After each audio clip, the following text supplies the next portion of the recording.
Sherlock Holmes. The Adventure of the Copper Beaches. By Arthur Conan Doyle.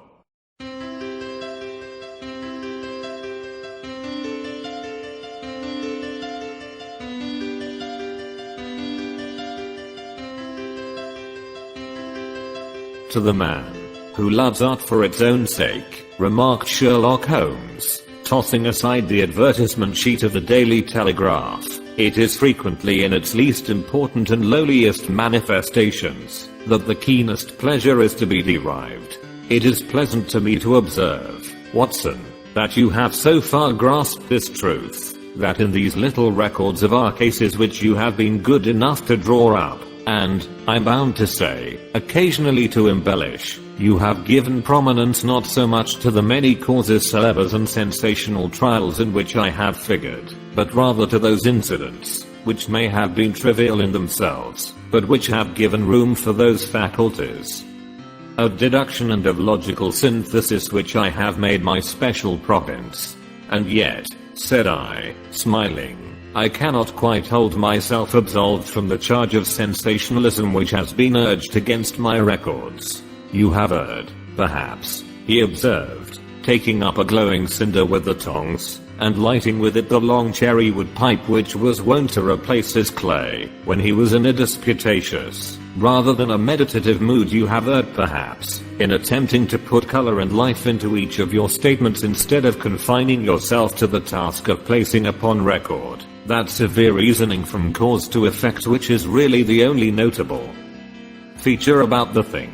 It seems to me that I have done you full justice in the matter, I remarked with some coldness, for I was repelled by the egotism which I had more than once observed to be a strong factor in my friend's singular character. No, it is not selfishness or conceit, said he, answering, as was his wont, my thoughts rather than my words. If I claim full justice for my art, it is because it is an impersonal thing, a thing beyond myself. Crime is common. Logic is rare. Therefore it is upon the logic, rather than upon the crime, that you should dwell. You have degraded what should have been a course of lectures into a series of tales. It was a cold morning of the early spring, and we sat after breakfast on either side of a cheery fire in the old room at Baker Street. A thick fog rolled down between the lines of Dunkered houses, and the opposing windows loomed like dark, shapeless blurs through the heavy yellow wreaths. Our gas was lit, and shone on the white cloth and glimmer of china and metal, for the table had not been cleared yet. Sherlock Holmes had been silent all the morning, dipping continuously into the advertisement columns of a succession of papers until at last, having apparently given up his search, he had emerged in no very sweet temper, to lecture me upon my literary shortcomings. At the same time, he remarked after a pause, during which he had sat puffing at his long pipe, and gazing down into the fire, you can hardly be open to a charge of sensationalism, for out of these cases, which you have been so kind as to interest yourself in, a fair proportion do not treat of crime, in its legal sense, at all. The small matter in which I endeavored to help the King of Bohemia, the singular experience of Miss Mary Sutherland, the problem connected with the man with the twisted lip, and the incident of the noble bachelor, were all matters which are outside the pale of the law. But in avoiding the sensational, I fear that you may have bordered on the trivial. The end may have been so, I answered, but the methods I hold to have been novel and of interest. Pshaw, my dear fellow, what do the public, the great unobservant public, who could hardly tell a weaver by his tooth or a compositor by his left thumb, care about the finer shades of analysis and deduction? But, indeed, if you are trivial, I cannot blame you, for the days of the great cases are past. Man, or at least criminal man, has lost all enterprise and originality. As to my own little practice, it seems to be degenerating into an agency for recovering lost lead pencils, and giving advice to young ladies from boarding schools. I think that I have touched bottom at last, however. This note I had this morning marks my 0 point, I fancy. Read it. He tossed a crumpled letter across to me. It was dated from Montag Place upon the preceding evening, and ran thus. Dear Mr. Holmes, I'm very anxious to consult you as to whether I should or should not accept a situation which has been offered to me as governess. I shall call at 10:30 tomorrow, if I do not inconvenience you. Yours faithfully, Violet Hunter. Do you know the young lady? I asked. Not I. It is 10:30 now. Yes, and I have no doubt that is her ring. It may turn out to be of more interest than you think. You remember that the affair of the blue carbuncle, which appeared to be a mere whim at first, developed into a serious investigation. It may be so in this case, also. Well, let us hope so. But our doubts will very soon be solved, for here, unless I'm much mistaken, is the person in question. As he spoke, the door opened, and a young lady entered the room. She was plainly but neatly dressed, with a bright, quick face, freckled like a plover's egg, and with the brisk manner of a woman who has had her own way to make in the world. You will excuse my troubling you, I'm sure, said she, as my companion rose to greet her, but I have had a very strange experience, and as I have no parents or relations of any sort from whom I could ask advice, I thought that perhaps you would be kind enough to tell me what I should do. Pray take a seat, Miss Hunter. I shall be happy to do anything that I can to serve you. I could see that Holmes was favorably impressed by the manner and speech of his new client. He looked her over in his searching fashion, and then composed himself, with his lids drooping, and his fingertips together, to listen to her story. I have been a governess for 5 years, said she, in the family of Colonel Spence Munro, but 2 months ago the Colonel received an appointment at Halifax, in Nova Scotia, and took his children over to America with him, so that I found myself without a situation. I advertised, and I answered advertisements, but without success. At last the little money which I had saved began to run short, and I was at my wits' end as to what I should do. There is a well-known agency for governesses in the West End called Westerways, and there I used to call about once a week in order to see whether anything had turned up which might suit me. Westerway was the name of the founder of the business, but it is really managed by Miss Stopper. She sits in her own little office, and the ladies who are seeking employment wait in an anteroom, and are then shown in one by one, when she consults her ledgers, and sees whether she has anything which would suit them. Well, when I called last week I was shown into the little office as usual, but I found that Miss Stopper was not alone. A prodigiously stout man with a very smiling face and a great heavy chin which rolled down in fold upon fold over his throat, sat at her elbow with a pair of glasses on his nose, looking very earnestly at the ladies who entered. As I came in he gave quite a jump in his chair, and turned quickly to Miss Stopper. That will do, said he. I could not ask for anything better. Capital, capital. He seemed quite enthusiastic, and rubbed his hands together in the most genial fashion. He was such a comfortable looking man, that it was quite a pleasure to look at him. You are looking for a situation, miss? He asked. Yes, sir. As governess? Yes, sir.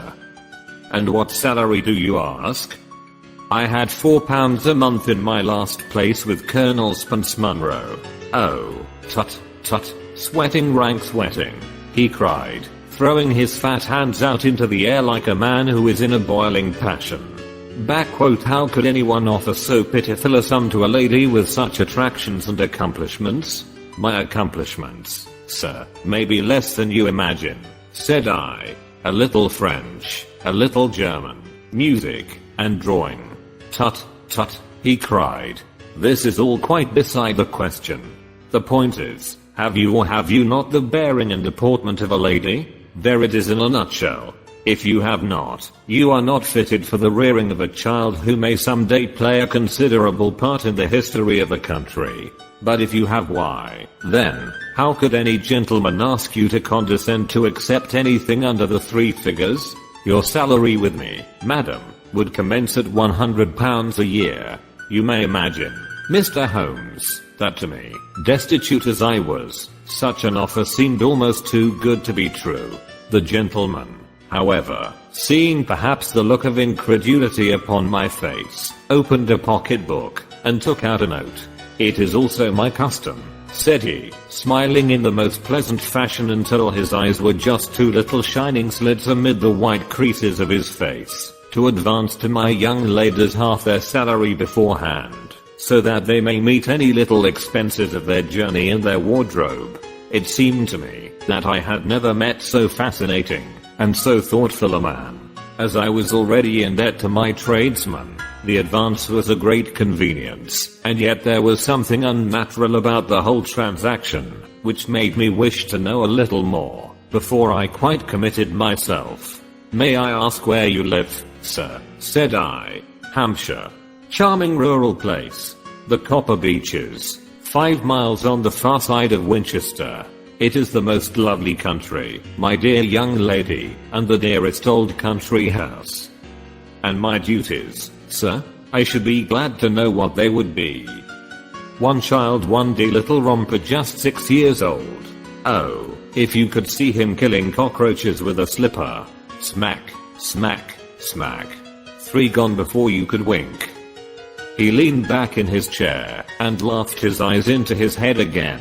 I was a little startled at the nature of the child's amusement, but the father's laughter made me think that perhaps he was joking. "My sole duties, then," I asked, "are to take charge of a single child?" No, not the sole, not the sole, my dear young lady," he cried. "Your duty would be, as I'm sure your good sense would suggest, to obey any little commands my wife might give, provided always that they were such commands as a lady might with propriety obey. You see no difficulty, Ken. I should be happy to make myself useful." "Quite so. In dress now, for example. We are faddy people, you know, faddy but kind-hearted. If you were asked to wear any dress which we might give you, you would not object to our little whim." "No," said I, considerably astonished at his words. "Or to sit here, or sit there, that would not be offensive to you?" "Oh, no. Or to cut your hair quite short, before you come to us?" I could hardly believe my ears. "As you may observe, Mr. Holmes, my hair is somewhat luxuriant, and of a rather peculiar tint of chestnut. It has been considered artistic. I could not dream of sacrificing it in this offhand fashion." "I'm afraid that is quite impossible," said I. He had been watching me eagerly out of his small eyes, and I could see a shadow pass over his face as I spoke. "I'm afraid that it is quite essential," said he. "It is a little fancy of my wife's, and ladies' fancies, you know, madam. Ladies' fancies must be consulted. And so you won't cut your hair?" "No, sir, I really could not," I answered firmly. "Ah, very well. Then that quite settles the matter. It is a pity, because in other respects you would really have done very nicely. In that case, Miss Stopper, I had best inspect a few more of your young ladies." The manageress had sat all this while busy with her papers without a word to either of us, but she glanced at me now with so much annoyance upon her face that I could not help suspecting that she had lost a handsome commission through my refusal. "Do you desire your name to be kept upon the books?" she asked. "If you please, Miss Stopper." "Well, really, it seems rather useless, since you refuse the most excellent offers in this fashion," said she sharply. "You can hardly expect us to exert ourselves to find another such opening for you. Good day to you, Miss Hunter." She struck a gong upon the table, and I was shown out by the page. Well, Mr. Holmes, when I got back to my lodgings, and found little enough in the cupboard, and 2 or 3 bills upon the table, I began to ask myself whether I had not done a very foolish thing. After all, if these people had strange fads, and expected obedience on the most extraordinary matters, they were at least ready to pay for their eccentricity. Very few governesses in England are getting £100 a year. Besides, what use was my hair to me? Many people are improved by wearing it short, and perhaps I should be among the number. Next day I was inclined to think that I had made a mistake, and by the day after I was sure of it, I had almost overcome my pride so far as to go back to the agency and inquire whether the place was still open, when I received this letter from the gentleman himself. I have it here, and I will read it to you. The Copper Beaches, near Winchester. Dear Miss Hunter, Miss Stopper has very kindly given me your address, and I write from here to ask you whether you have reconsidered your decision. My wife is very anxious that you should come, for she has been much attracted by my description of you.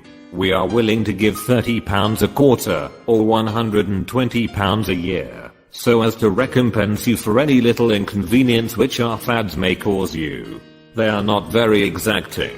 After all, my wife is fond of a particular shade of electric blue, and would like you to wear such a dress indoors in the morning. You need not, however, go to the expense of purchasing one, as we have one belonging to my dear daughter Alice, now in Philadelphia, which would, I should think, fit you very well. Then, as to sitting here or there, or amusing yourself in any manner indicated, that need cause you no inconvenience. As regards your hair, it is no doubt a pity, especially as I could not help remarking its beauty during our short interview, but I'm afraid that I must remain firm upon this point, and I only hope that the increased salary may recompense you for the loss. Your duties, as far as the child is concerned, are very light. Now do try to come, and I shall meet you with the dog cart at Winchester. Let me know your train. Yours faithfully, Jeffro Rucastle. That is the letter which I have just received, Mr. Holmes, and my mind is made up that I will accept it. I thought, however, that before taking the final step I should like to submit the whole matter to your consideration. Well, Miss Hunter, if your mind is made up, that settles the question, said Holmes, smiling. But you would not advise me to refuse. I confess that it is not the situation which I should like to see a sister of mine apply for. What is the meaning of it all, Mr. Holmes? I have no data. I cannot tell. Perhaps you have yourself formed some opinion? Well, there seems to me to be only one possible solution. Mr. Rucastle seemed to be a very kind, good-natured man. Is it not possible that his wife is a lunatic, that he desires to keep the matter quiet for fear she should be taken to an asylum, and that he humors her fancies in every way in order to prevent an outbreak? That is a possible solution. In fact, as matters stand, it is the most probable one. But in any case it does not seem to be a nice household for a young lady. But the money, Mr. Holmes, the money. Well, yes, of course the pay is good too good. That is what makes me uneasy. Why should they give you £120 a year, when they could have their pick for £40? There must be some strong reason behind. I thought that, if I told you the circumstances you would understand afterwards. If I wanted your help, I should feel so much stronger, if I felt that you were at the back of me. Oh, you may carry that feeling away with you. I assure you that your little problem promises to be the most interesting which has come my way for some months. There is something distinctly novel about some of the features. If you should find yourself in doubt or in danger. Danger? What danger do you foresee? Holmes shook his head gravely. It would cease to be a danger if we could define it, said he. But at any time, day or night, a telegram would bring me down to your help. That is enough. She rose briskly from her chair with the anxiety all swept from her face. I shall go down to Hampshire quite easy in my mind now. I shall write to Mr. Rucastle at once, sacrifice my poor hair tonight, and start for Winchester tomorrow. With a few grateful words to Holmes she bade us both good night, and bustled off upon her way. At least, said I as we heard her quick, firm steps descending the stairs. She seems to be a young lady who is very well able to take care of herself. And she would need to be, said Holmes gravely. I'm much mistaken if we do not hear from her before many days are past. It was not very long before my friend's prediction was fulfilled. A fortnight went by, during which I frequently found my thoughts turning in her direction, and wondering what strange side alley of human experience this lonely woman had strayed into. The unusual salary, the curious conditions, the light duties, all pointed to something abnormal, though whether a fad or a plot, or whether the man were a philanthropist or a villain, it was quite beyond my powers to determine. As to Holmes, I observed that he sat frequently for half an hour on end, with knitted brows and an abstracted air, but he swept the matter away with a wave of his hand when I mentioned it. Data, data, data, he cried impatiently. I can't make bricks without clay. And yet he would always wind up by muttering that no sister of his should ever have accepted such a situation. The telegram which we eventually received came late one night, just as I was thinking of turning in, and Holmes was settling down to one of those all-night chemical researches which he frequently indulged in, when I would leave him stooping over a retort and a test tube at night and find him in the same position when I came down to breakfast in the morning. He opened the yellow envelope, and then, glancing at the message, threw it across to me. Just look up the trains in Bradshaw, said he, and turned back to his chemical studies. The summons was a brief and urgent one. Please be at the Black Swan Hotel at Winchester at midday tomorrow, it said. Do come. I'm at my wit's end. Hunter, will you come with me? Asked Holmes, glancing up. I should wish to. Just look it up, then. There is a train at 9:30, said I, glancing over my Bradshaw. It is due at Winchester at 11:30. That will do very nicely. Then perhaps I had better postpone my analysis of the acetones, as we may need to be at our best in the morning. By 11 o'clock the next day we were well upon our way to the old English capital. Holmes had been buried in the morning papers all the way down, but after we had passed the Hampshire border he threw them down, and began to admire the scenery. It was an ideal spring day, a light blue sky, flecked with little fleecy white clouds drifting across from west to east. The sun was shining very brightly, and yet there was an exhilarating nip in the air, which set an edge to a man's energy. All over the countryside, away to the rolling hills around Aldershot, the little red and grey roofs of the farmsteadings peeped out from amid the light green of the new foliage. Are they not fresh and beautiful? I cried with all the enthusiasm of a man fresh from the fogs of Baker Street. But Holmes shook his head gravely. Do you know, Watson, said he, that it is one of the curses of a mind with a turn like mine that I must look at everything with reference to my own special subject. You look at these scattered houses, and you are impressed by their beauty. I look at them, and the only thought which comes to me is a feeling of their isolation, and of the impunity with which crime may be committed there. Good heavens! I cried. Who would associate crime with these dear old homesteads? They always fill me with a certain horror. It is my belief, Watson, founded upon my experience, that the lowest and vilest alleys in London do not present a more dreadful record of sin than does the smiling and beautiful countryside. You horrify me, but the reason is very obvious. The pressure of public opinion can do in the town what the law cannot accomplish.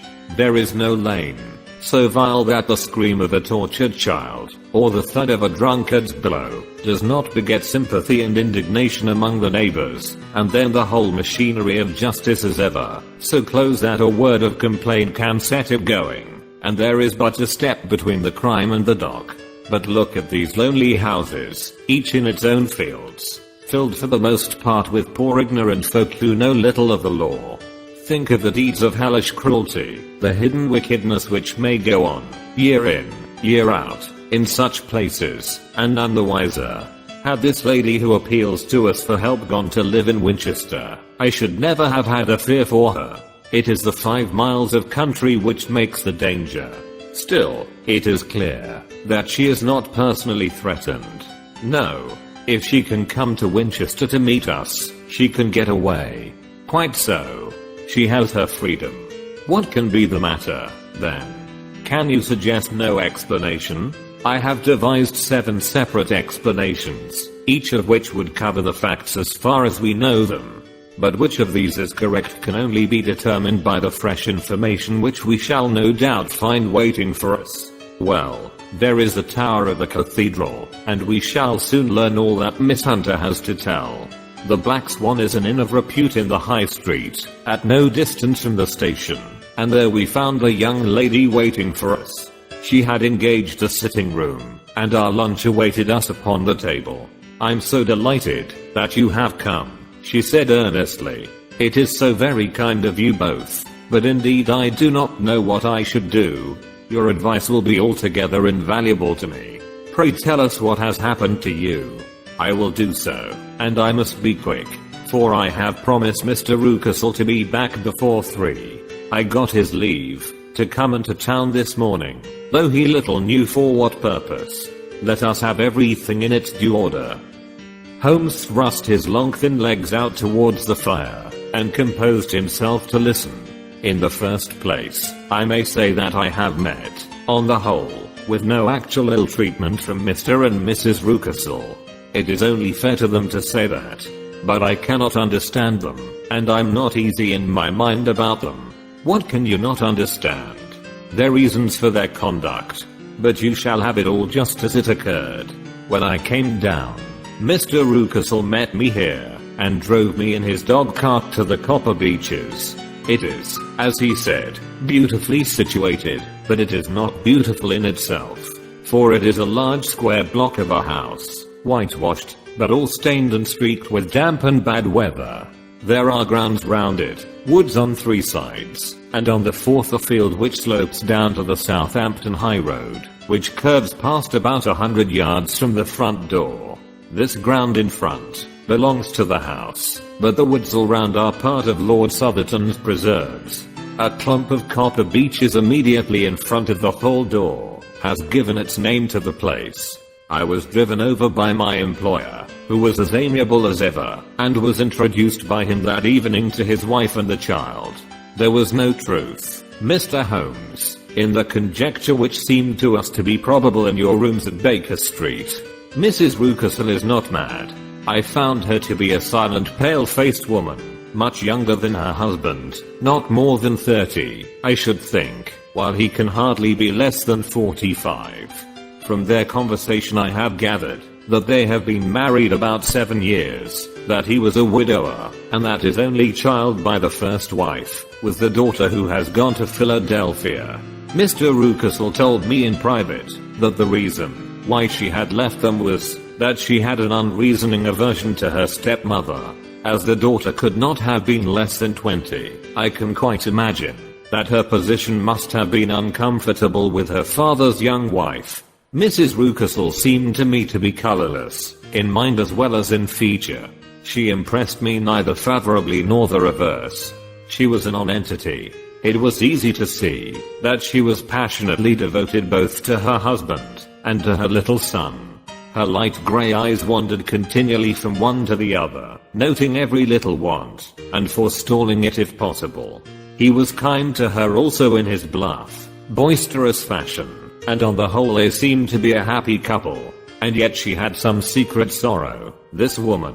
She would often be lost in deep thought, with the saddest look upon her face. More than once I have surprised her in tears. I have thought sometimes that it was the disposition of her child which weighed upon her mind, for I have never met so utterly spoiled and so ill-natured a little creature. He is small for his age, with a head which is quite disproportionately large. His whole life appears to be spent in an alternation between savage fits of passion and gloomy intervals of sulking. Giving pain to any creature weaker than himself seems to be his one idea of amusement, and he shows quite remarkable talent in planning the capture of mice, little birds, and insects. But I would rather not talk about the creature, Mr. Holmes, and, indeed, he has little to do with my story. I'm glad of all details, remarked my friend, whether they seem to you to be relevant or not. I shall try not to miss anything of importance. The one unpleasant thing about the house, which struck me at once, was the appearance and conduct of the servants. There are only two, a man and his wife. Tola, for that is his name, is a rough uncouth man, with grizzled hair and whiskers, and a perpetual smell of drink. Twice since I have been with him, he has been quite drunk, and yet Mr. Rucastle seemed to take no notice of it. His wife is a very tall and strong woman with a sour face, as silent as Mrs. Rucastle and much less amiable. They are a most unpleasant couple, but fortunately I spend most of my time in the nursery in my own room, which are next to each other in one corner of the building. For 2 days after my arrival at the Copper Beaches my life was very quiet. On the third, Mrs. Rucastle came down just after breakfast, and whispered something to her husband. "Oh, yes," said he, turning to me, "we are very much obliged to you, Miss Hunter, for falling in with our whims so far as to cut your hair. I assure you that it has not detracted in the tiniest iota from your appearance. We shall now see how the electric blue dress will become you. You will find it laid out upon the bed in your room, and if you would be so good as to put it on we should both be extremely obliged." The dress which I found waiting for me was of a peculiar shade of blue. It was of excellent material, a sort of beige, but it bore unmistakable signs of having been worn before. It could not have been a better fit, if I had been measured for it. Both Mr. and Mrs. Rucastle expressed a delight at the look of it, which seemed quite exaggerated in its vehemence. They were waiting for me in the drawing room, which is a very large room, stretching along the entire front of the house, with 3 long windows reaching down to the floor. A chair had been placed close to the central window, with its back turned towards it. In this I was asked to sit, and then Mr. Rucastle, walking up and down on the other side of the room, began to tell me a series of the funniest stories that I have ever listened to. You cannot imagine how comical he was, and I laughed until I was quite weary. Mrs. Rucastle, however, who has evidently no sense of humor, never so much as smiled, but sat with her hands in her lap, and a sad, anxious look upon her face. After an hour or so, Mr. Rucastle suddenly remarked that it was time to commence the duties of the day, and that I might change my dress, and go to little Edward in the nursery.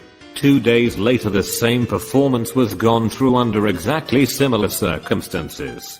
Again I changed my dress, again I sat in the window, and again I laughed very heartily at the funny stories, of which my employer had an immense repertoire, and which he told inimitably. Then he handed me a yellow-backed novel, and moving my chair a little sideways, that my own shadow might not fall upon the page, he begged me to read aloud to him. I read for about 10 minutes, beginning in the heart of a chapter, and then suddenly, in the middle of a sentence, he ordered me to cease, and to change my dress. You can easily imagine, Mr. Holmes, how curious I became as to what the meaning of this extraordinary performance could possibly be. They were always very careful, I observed, to turn my face away from the window, so that I became consumed with the desire to see what was going on behind my back.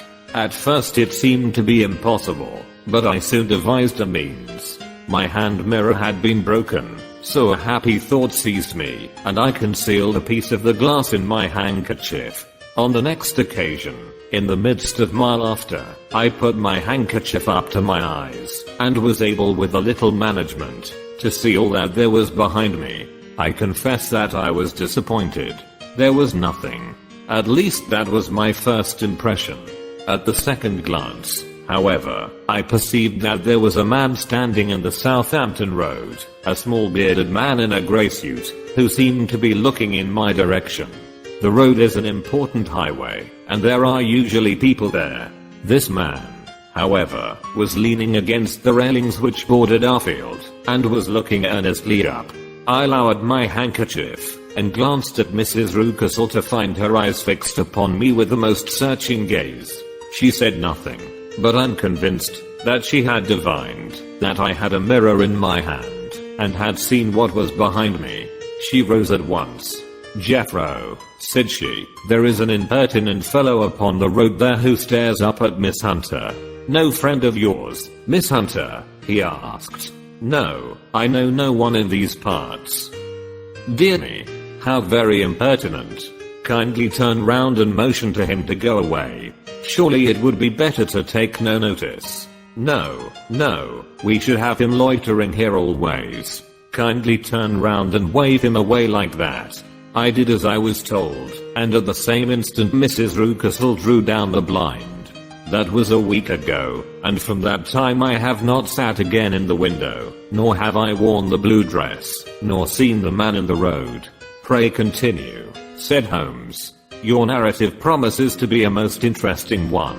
You will find it rather disconnected, I fear, and there may prove to be little relation between the different incidents of which I speak. On the very first day that I was at the Copper Beaches, Mr. Rucastle took me to a small outhouse, which stands near the kitchen door. As we approached it, I heard the sharp rattling of a chain, and the sound as of a large animal moving about. Look in here, said Mr. Rucastle, showing me a slit between two planks. Is he not a beauty? I looked through, and was conscious of two glowing eyes, and of a vague figure huddled up in the darkness. Don't be frightened, said my employer, laughing at the start which I had given. It's only Carlo, my mastiff. I call him mine, but really old Tola, my groom, is the only man who can do anything with him. We feed him once a day, and not too much then, so that he is always as keen as mustard. Tola lets him loose every night, and God help the trespasser whom he lays his fangs upon. For goodness sake, don't you ever on any pretext set your foot over the threshold at night, for it's as much as your life is worth. The warning was no idle one, for 2 nights later I happened to look out of my bedroom window about 2 o'clock in the morning. It was a beautiful moonlight night, and the lawn in front of the house was silvered over and almost as bright as day. I was standing, wrapped in the peaceful beauty of the scene, when I was aware that something was moving under the shadow of the Copper Beaches. As it emerged into the moonshine, I saw what it was. It was a giant dog, as large as a calf, tawny tinted, with hanging jowl, black muzzle, and huge projecting bones. It walked slowly across the lawn, and vanished into the shadow upon the other side. That dreadful sentinel sent a chill to my heart which I do not think that any burglar could have done. And now I have a very strange experience to tell you. I had, as you know, cut off my hair in London, and I had placed it in a great coil at the bottom of my trunk. One evening, after the child was in bed, I began to amuse myself by examining the furniture of my room, and by rearranging my own little things. There was an old chest of drawers in the room, the 2 upper ones empty and open, the lower one locked. I had filled the first 2 with my linen, and as I had still much to pack away, I was naturally annoyed at not having the use of the 3rd drawer. It struck me that it might have been fastened by a mere oversight, so I took out my bunch of keys and tried to open it. The very first key fitted to perfection, and I drew the drawer open. There was only one thing in it, but I'm sure that you would never guess what it was. It was my coil of hair. I took it up and examined it. It was of the same peculiar tint, and the same thickness. But then the impossibility of the thing obtruded itself upon me. How could my hair have been locked in the drawer? With trembling hands I undid my trunk, turned out the contents, and drew from the bottom my own hair. I laid the 2 tresses together, and I assure you that they were identical. Was it not extraordinary? Puzzle as I would, I could make nothing at all of what it meant. I returned the strange hair to the drawer, and I said nothing of the matter to the Rucastles, as I felt that I had put myself in the wrong by opening a drawer which they had locked. I'm naturally observant, as you may have remarked, Mr. Holmes, and I soon had a pretty good plan of the whole house in my head. There was one wing, however, which appeared not to be inhabited at all. A door which faced that which led into the quarters of the Tolas opened into this suite, but it was invariably locked. One day, however, as I ascended the stair, I met Mr. Rucastle coming out through this door, his keys in his hand, and a look on his face, which made him a very different person to the round, jovial man to whom I was accustomed. His cheeks were red, his brow was all crinkled with anger, and the veins stood out at his temples with passion. He locked the door and hurried past me without a word or a look. This aroused my curiosity, so when I went out for a walk in the grounds with my charge, I strolled round to the side from which I could see the windows of this part of the house. There were 4 of them in a row, 3 of which were simply dirty, while the 4th was shuttered up. They were evidently all deserted. As I strolled up and down, glancing at them occasionally, Mr. Rucastle came out to me, looking as merry and jovial as ever.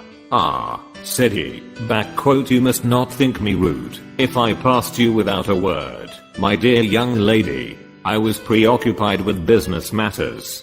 I assured him that I was not offended. "By the way," said I, "you seem to have quite a suite of spare rooms up there, and one of them has the shutters up." He looked surprised and, as it seemed to me, a little startled at my remark. "Photography is one of my hobbies," said he. "I have made my darkroom up there." But, dear me, what an observant young lady we have come upon. Who would have believed it? Who would have ever believed it?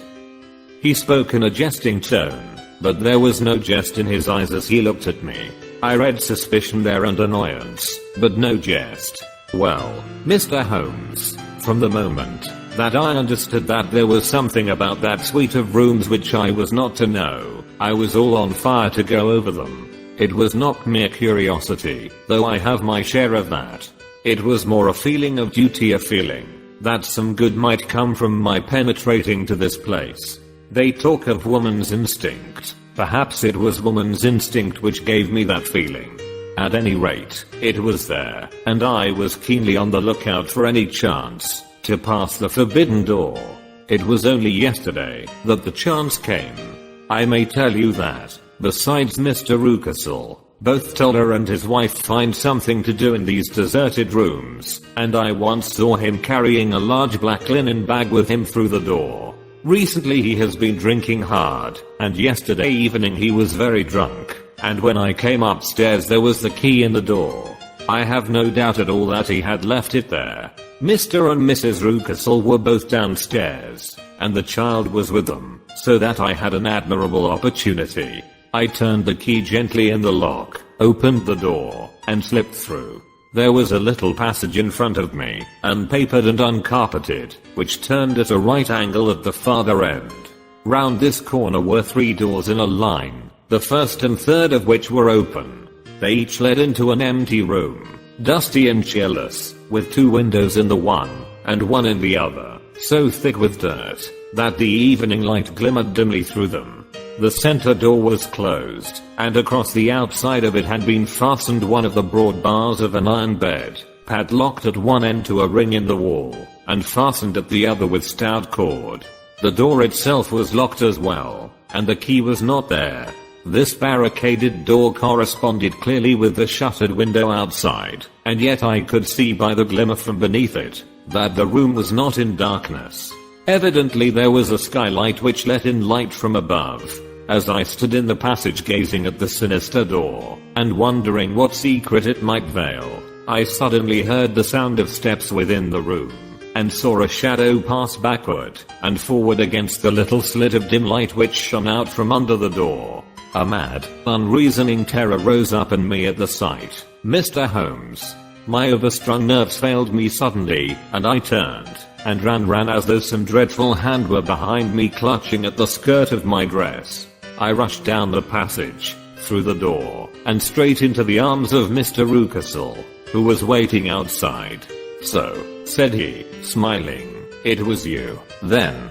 I thought that it must be, when I saw the door open. "Oh, I'm so frightened," I panted. My dear young lady, you cannot think how caressing and soothing his manner was, and what has frightened you, my dear young lady?" But his voice was just a little too coaxing. He overdid it. I was keenly on my guard against him. "I was foolish enough to go into the empty wing," I answered. "But it is so lonely and eerie in this dim light, that I was frightened, and ran out again. Oh, it is so dreadfully still in there. Only that," said he, looking at me keenly. "Why, what did you think?" I asked. "Why do you think that I lock this door? I'm sure that I do not know. It is to keep people out who have no business there. Do you see? He was still smiling in the most amiable manner. I'm sure, if I had known. Well, then, you know now. And if you ever put your foot over that threshold again here in an instant, the smile hardened into a grin of rage, and he glared down at me with the face of a demon. I'll throw you to the mastiff. I was so terrified that I do not know what I did. I suppose that I must have rushed past him into my room. I remember nothing until I found myself lying on my bed trembling all over. Then I thought of you, Mr. Holmes. I could not live there longer without some advice. I was frightened of the house, of the man, of the woman, of the servants, even of the child. They were all horrible to me. If I could only bring you down, all would be well. Of course I might have fled from the house, but my curiosity was almost as strong as my fears. My mind was soon made up. I would send you a wire. I put on my hat and cloak, went down to the office, which is about half a mile from the house, and then returned, feeling very much easier.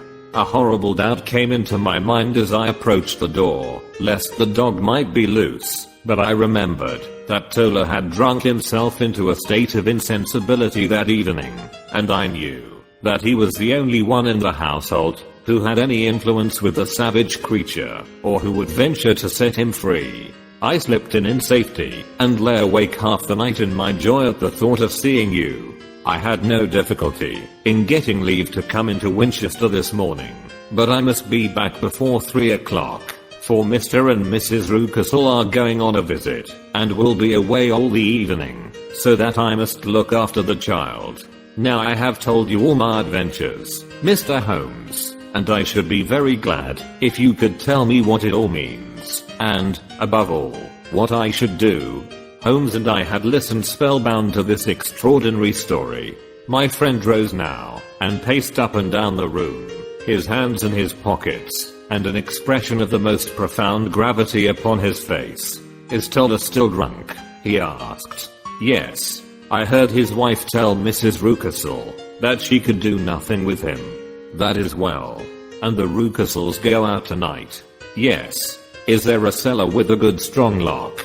Yes, the wine cellar.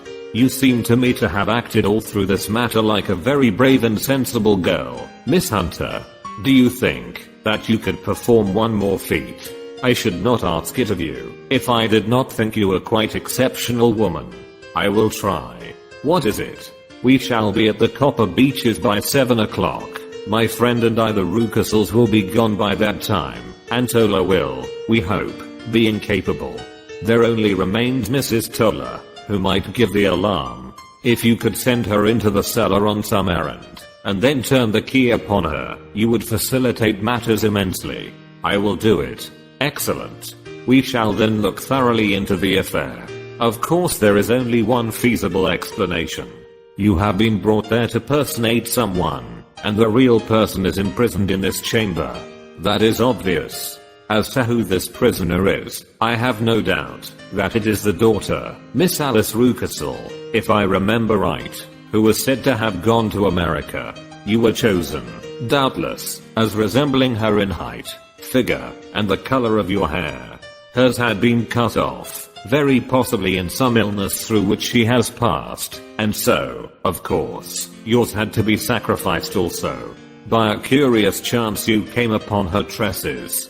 The man in the road was undoubtedly some friend of hers, possibly her fiancé, and no doubt, as you wore the girl's dress, and were so like her, he was convinced from your laughter, whenever he saw you, and afterwards from your gesture, that Miss Rucastle was perfectly happy, and that she no longer desired his attentions. The dog is let loose at night, to prevent him from endeavoring to communicate with her. So much is fairly clear. The most serious point in the case is the disposition of the child. What on earth has that to do with it? I ejaculated. My dear Watson, you as a medical man are continually gaining light as to the tendencies of a child by the study of the parents. Don't you see that the converse is equally valid? I have frequently gained my first real insight into the character of parents by studying their children. This child's disposition is abnormally cruel, merely for cruelty's sake, and whether he derives this from his smiling father, as I should suspect, or from his mother, it bodes evil for the poor girl who is in their power. I'm sure that you are right, Mr. Holmes, cried our client. 1,000 things come back to me which make me certain that you have hit it. Oh, let us lose not an instant in bringing help to this poor creature. We must be circumspect, for we are dealing with a very cunning man. We can do nothing until 7 o'clock. At that hour we shall be with you, and it will not be long before we solve the mystery. We were as good as our word, for it was just 7 when we reached the copper beaches, having put up our trap at a wayside public house. The group of trees, with their dark leaves shining like burnished metal in the light of the setting sun, were sufficient to mark the house even had Miss Hunter not been standing smiling on the doorstep. Have you managed it? Asked Holmes. A loud thudding noise came from somewhere downstairs. That is Mrs. Toller in the cellar, said she. Her husband lies snoring on the kitchen rug. Here are his keys, which are the duplicates of Mr. Rucastle's. You have done well indeed, cried Holmes with enthusiasm. Now lead the way, and we shall soon see the end of this black business.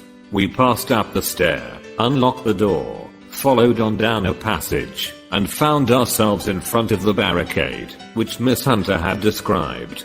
Holmes cut the cord, and removed the transverse bar. Then he tried the various keys in the lock, but without success. No sound came from within, and at the silence Holmes' face clouded over. I trust that we are not too late, said he. I think, Miss Hunter, that we had better go in without you. Now, Watson, put your shoulder to it, and we shall see whether we cannot make our way in. It was an old rickety door, and gave at once before our united strength. Together we rushed into the room. It was empty. There was no furniture save a little pallet bed, a small table, and a basket full of linen. The skylight above was open, and the prisoner gone. There has been some villainy here, said Holmes. This beauty has guessed Miss Hunter's intentions, and has carried his victim off. But how? Through the skylight. We shall soon see how he managed it. He swung himself up onto the roof. Ah, yes, he cried. Here's the end of a long light ladder against the eaves. That is how he did it. But it is impossible, said Miss Hunter. The ladder was not there when the Rucastles went away. He has come back and done it. I tell you that he is a clever and dangerous man. I should not be very much surprised if this were he whose step I hear now upon the stair. I think, Watson, that it would be as well for you to have your pistol ready. The words were hardly out of his mouth before a man appeared at the door of the room. A very fat and burly man, with a heavy stick in his hand. Miss Hunter screamed and shrunk against the wall at the sight of him, but Sherlock Holmes sprang forward and confronted him. You villain, said he, where's your daughter? The fat man cast his eyes round, and then up at the open skylight. It is for me to ask you that, he shrieked. You thieves. Spies and thieves. I have caught you, have I? You are in my power. I'll serve you. He turned and clattered down the stairs as hard as he could go. He's gone for the dog, cried Miss Hunter. I have my revolver, said I. Better close the front door, cried Holmes, and we all rushed down the stairs together. We had hardly reached the hall when we heard the baying of a hound, and then a scream of agony, with a horrible worrying sound which it was dreadful to listen to. An elderly man with a red face and shaking limbs came staggering out at a side door. My God, he cried. Someone has loosed the dog. It's not been fed for 2 days. Quick, quick, or it'll be too late. Holmes and I rushed out and round the angle of the house, with Toller hurrying behind us. There was a huge famished brute, its black muzzle buried in Rucastle's throat, while he writhed and screamed upon the ground. Running up, I blew its brains out, and it fell over with its keen white teeth still meeting in the great creases of his neck. With much labor we separated them and carried him, living but horribly mangled, into the house. We laid him upon the drawing room sofa, and having dispatched the sobered Tola to bear the news to his wife, I did what I could to relieve his pain. We were all assembled round him, when the door opened, and a tall, gaunt woman entered the room. "Mrs. Tola," cried Miss Hunter. "Yes, Miss. Mr. Rucastle let me out, when he came back, before he went up to you. Ah, Miss, it is a pity you didn't let me know what you were planning, for I would have told you that your pains were wasted." "Ah," said Holmes, looking keenly at her. "It is clear that Mrs. Tola knows more about this matter than anyone else." "Yes, sir, I do, and I'm ready enough to tell what I know." "Then, pray, sit down, and let us hear it, for there are several points on which I must confess that I'm still in the dark." "I will soon make it clear to you," said she, "and I'd have done so before now, if I could ha' got out from the cellar. If there's police court business over this, you'll remember that I was the one that stood your friend, and that I was Miss Alice's friend too. She was never happy at home, Miss Alice wasn't, from the time that her father married again. She was slighted like, and had no say in anything, but it never really became bad for her, until after she met Mr. Fowler at a friend's house. As well as I could learn, Miss Alice had rights of her own by will, but she was so quiet and patient, that she never said a word about them, but just left everything in Mr. Rucastle's hands. He knew he was safe with her, but when there was a chance of a husband coming forward, who would ask for all that the law would give him, then her father thought it time to put a stop on it. He wanted her to sign a paper, so that whether she married or not, he could use her money. When she wouldn't do it, he kept on worrying her, until she got brain fever, and for 6 weeks was at death's door. Then she got better at last, all worn to a shadow, and with her beautiful hair cut off, but that didn't make no change in her young man, and he stuck to her as true as man could be." "Ah," said Holmes, "I think that what you have been good enough to tell us makes the matter fairly clear, and that I can deduce all that remains.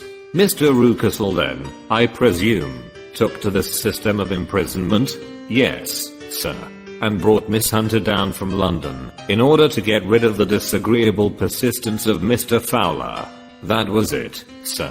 But Mr. Fowler, being a persevering man, as a good seaman should be, blockaded the house, and having met you, succeeded by certain arguments, metallic or otherwise, in convincing you that your interests were the same as his.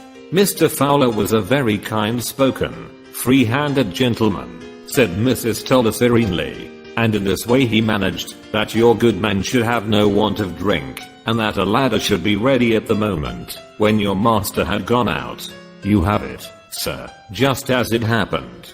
"I'm sure we owe you an apology, Mrs. Tola," said Holmes, "for you have certainly cleared up everything which puzzled us.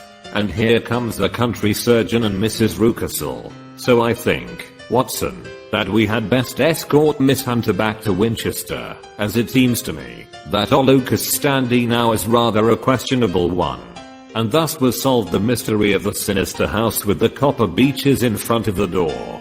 Mr. Rucastle survived, but was always a broken man, kept alive solely through the care of his devoted wife. They still live with their old servants, who probably know so much of Rucastle's past life that he finds it difficult to part from them.